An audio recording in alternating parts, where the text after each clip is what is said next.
Kim folks said, Jen.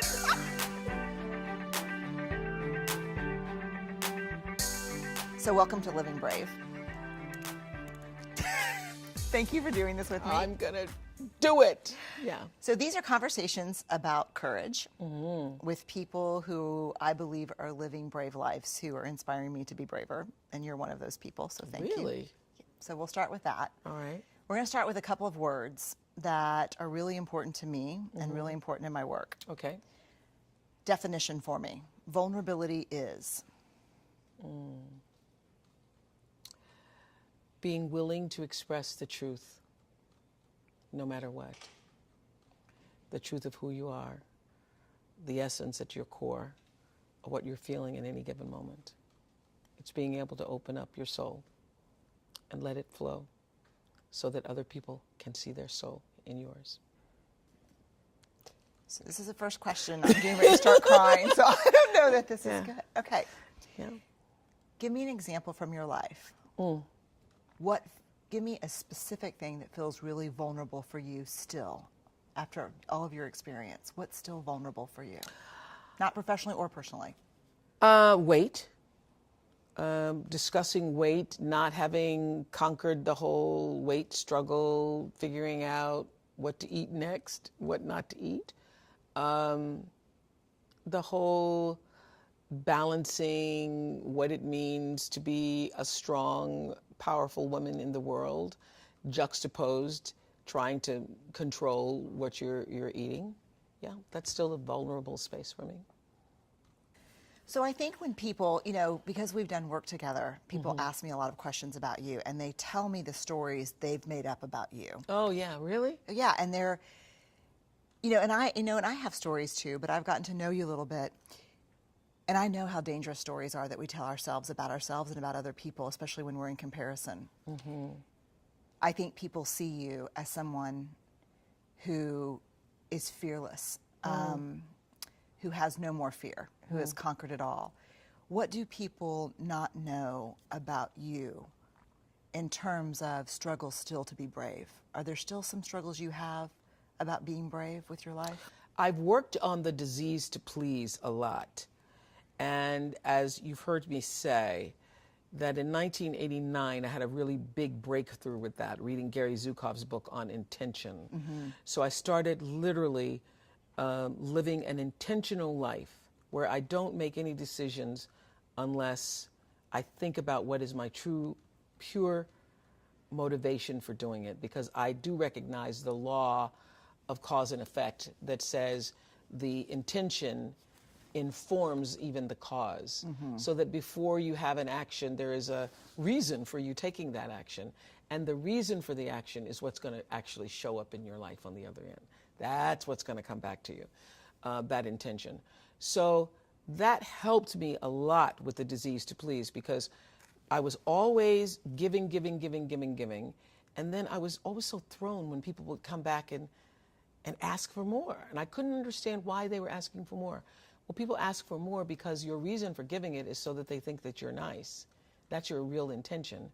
Well, they do think you're nice. Ooh, this is hard to hear. Keep going. They do think you're nice, and that is why they keep coming back. They come back because you're the nice one. You're going to say yes when even you mean no. So you're the person I'm going to call to go pick up my kids when I can't or don't want to, because you're going to say yes even if you don't want to do it. So that's why people keep coming back, when your intention is not really clear. So that took a lot of fear away from me. But at least for me, a clarity of intention helped me live a more fearless life. I love that. So what if your intention is, I want to lead a brave life and not disappoint anyone? You cannot live a brave life without disappointing some people. I know that in my heart, but it sounds really important when you say it. Live a brave life without disappointing some people. Okay. But those people who get disappointed, it's really okay. Yeah. Because the people who really care for you, the people who are rooting for your rise, will not be disappointed. The only people who are disappointed are people who have their own agenda. Yeah. And their agenda is not aligned with your agenda. And that's how I make myself brave. I say, well, the people who really care about you, who want you, who are rooting for your rise, those people who are rooting for your rise, they're going to be okay when you say no. So let me ask you this question that's related. Very tough in this world that can seem very unforgiving, critical, mean-spirited sometimes even. You shut yourself off from all the feedback, and it's dangerous because you need some of it and you need to stay open and connected. But you open yourself up to everything, and it will kill you. It will make you less brave because some of it is just not helpful. Right. How do you, and I want a really specific answer, how do you stay open to meaningful feedback that can make you better as a leader at what you do, but also filter out the stuff that is just mean-spirited that will hurt you and take you down? Well, first of all, I never read any comments Okay. that are coming from negative people. If I start to read something and Just shut her down. shut it down, I will not take that in. So how do you open to feedback that is helpful? Are there people you go to, or how do you do that? I have a kitchen cabinet, and Okay. I've had a kitchen cabinet since, the beginning of my career. Different people have been in that kitchen cabinet over the years, but there are a few people who are my resource, who I know are going to tell me the truth. Stedman is going to tell me the truth, no matter what.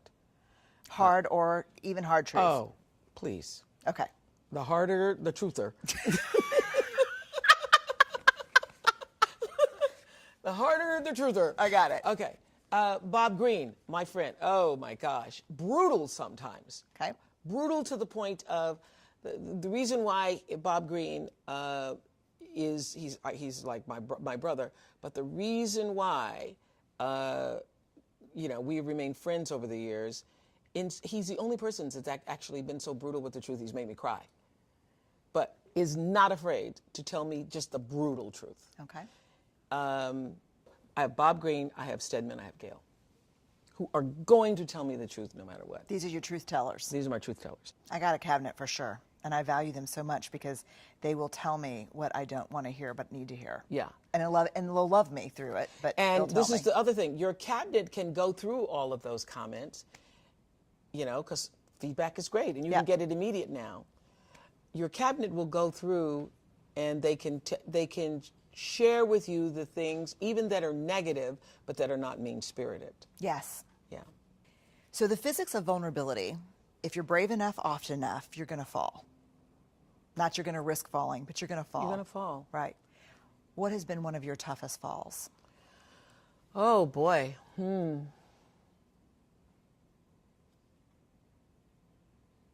I would say starting out with this network was a tough fall.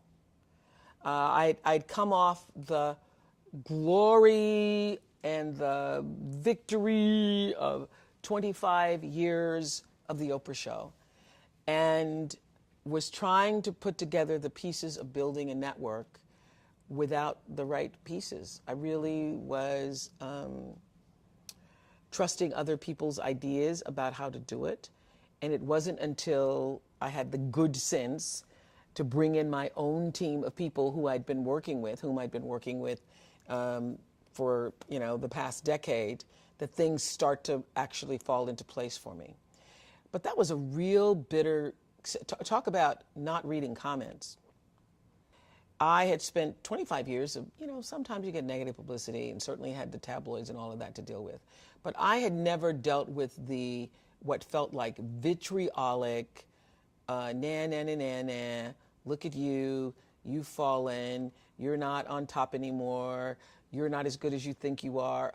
All of that stuff that came in the media immediately after I ended the Oprah Show and started the climb to build this network. That was a really, really tough time. Shame? I guess the word shame, would apply, because part of it was I was thinking, wow, I can't pull it together. I can't figure out what's going to work. And so part of the shame and embarrassment was not knowing what I didn't know. And coming from a place where... And coming from a place where I knew it like the back of my hand. Yeah. Like doing that show for 25 years Right. was as easy as breathing to me. Right. I literally could close my eyes, you could put me on the set, and I could stand there and talk to the audience. I just really, it just was as easy as breathing. So, yes, I had some serious come to Jesus talks with myself about it. And part of what I understood was happening, as I know how the world works, is the world is reflecting you back to you. So the negative speak, the sometimes vitriolic negative speak. I mean, people would have panels of discussions sitting up on shows talking about, what had happened, what has happened to the Queen of the Talk. postmortem of the fall. The postmortem of the fall. So I saw one thing in, and I can't even remember the headline now because I was so like, I've got to dismiss it, but it was like, Oprah doesn't own herself anymore, or Oprah doesn't, and shamed me. That headline devastated me, shamed me. So I said, I'm not going to look at anything else. I'm not going to, because I already know what I'm going through. I already know what it is. And it's happening because you also think all those things. Nobody's saying anything to you that you haven't felt yourself. Oh my God, you bought into the narrative. Yeah. And we're going to turn that narrative around. So I had David Zaslav actually said to me one day, this narrative changes today. We're changing this narrative. It's true. So yeah, that was a very difficult. That was a time that required a lot of courage, and not just courage to keep going, but courage to like, okay, what does this really mean? What is this really trying to say to me? Shame has two tapes: Never Good Enough and Who Do You Think You Are? Mm-hmm. When you're getting ready to do something brave in your life, what is the shame gremlin message that you have to be the most cautious about? The one that you have to say, I'm turning this down. I've lived with Who Do You Think You Are my whole life. And not from myself as much as what was reflected to me. Because who do you think you are? You're a little color girl, come from Mississippi. Who do you think you are? You're sitting up on national television. Who do you think you are that you can have? Who do you think you are that you can? So it's the who do you think you are? And what is your response to that? My response is, I used to fear hearing the term, who do you think you are? Or you must be pretty full of yourself. Big for your britches. Too big for your britches. Now I work at being full. I want to be so full, I am overflowing. So when you see me coming, it ought to make you proud. To borrow a line from Maya Angelou's Phenomenal Woman. When you see me coming, it ought to make you proud. And what you see is a woman so full, I'm overflowing with enough to share with everybody else. I'm going to own the fullness without ego, without arrogance, but with an amazing sense of gratitude that I've been born at a time where I am female on the planet, and I have the great pleasure and freedom to fill myself up. Amen. Amen. Amen. Amen to that. We're going to take a really sharp right turn. Mm-hmm. If you could put anything on a T-shirt, what would it be? It would be Love is the Cure. Love is the Cure. Love is the Cure. You have a soundtrack for your life. Tell me one song that would absolutely have to be on that soundtrack. Amazing Grace. Amazing Grace. Amazing. Do you have a favorite version? There is only, in my mind, one version. Wintley Phipps sang Amazing Grace on my front lawn in 2005 when I brought all the legends who had represented what it meant to be excellent in my childhood. So there was Maya Angelou and Coretta Scott King, and there was Dorothy Height, and there was Roberta Flack. There was Diana Ross, and there was Ruby Dee and Cicely Tyson, and Wintley Phipps sang Amazing Grace on my front lawn. Favorite room in your house? Well, first of all, I love my house. I love your house too. Okay, I love, I gotta okay, say. I gotta say. Oh my goodness. Favorite room in my house. Oh God. I love this question. It makes me smile. Favorite room in my house is my bedroom, office, sitting room. That is where I spend the most time. First of all, there's light coming in, and usually I'm working from my desk, literally with my bare feet up on the desk. You know, that's my good. power position. When I was filming The Color Purple, I had written, I still have the journal, in my journal that one day I really hope I have enough money to have a home with beautiful things in a beautiful surrounding that matches my beautiful spirit. I wrote that down in the summer of 1985. And there is the power of intention. And there is the power of intention. But having a home surrounded by beautiful things with, you know, that match my beautiful spirit. What's the best thing about being your age? Oh, gosh. The best thing about being my age is I have reached a point where I live in the space of awareness of the time that I might have remaining.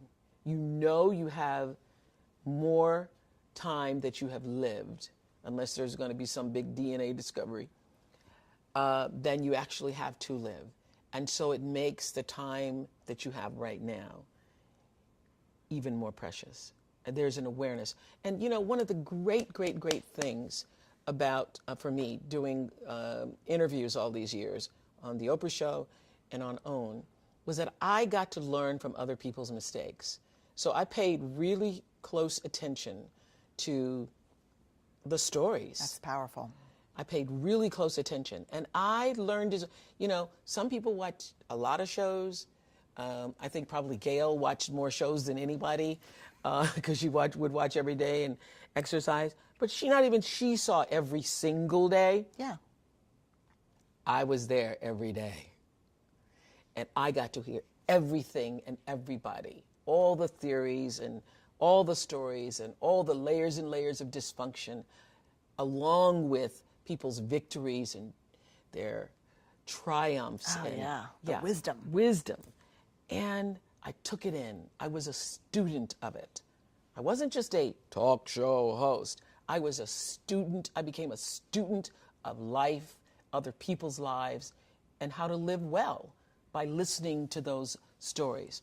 So I paid real attention, and am at a point in my life where I can literally rejoice in the knowing space that I hold. There's a sense of confidence that can only come, I think, when you know and are assured that you are living life well, and not from the point of view of having a lot of things, but living life from the center space. When you're living bravely, because you're living your truth.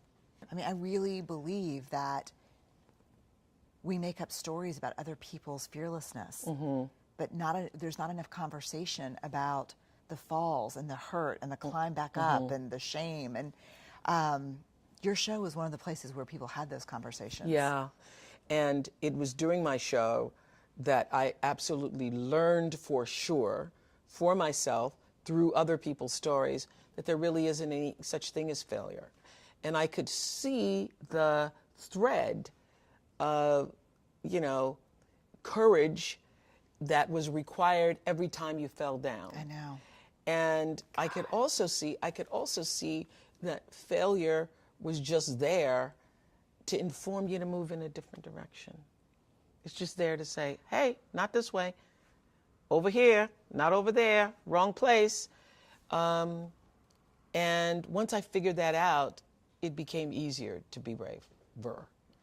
You know what I love about you, one of many things, but what I really love about you is if I had to describe you to someone, I would say above all else, you're both a teacher and a student. Me too. I wouldn't have thought of that, but that is absolutely the truth. You know, which I think I really actually believe all good teachers are the best students, like all good writers are good readers usually. But it's weird almost how you straddle that tension. Like you have so much to impart, but you are one of the most curious people I've ever met in my life. Thank you. So you are both a student and a teacher. Yeah. Thank you for being brave with your life. Thank you. Really. Thank you. You make me braver, and you make the world a braver place.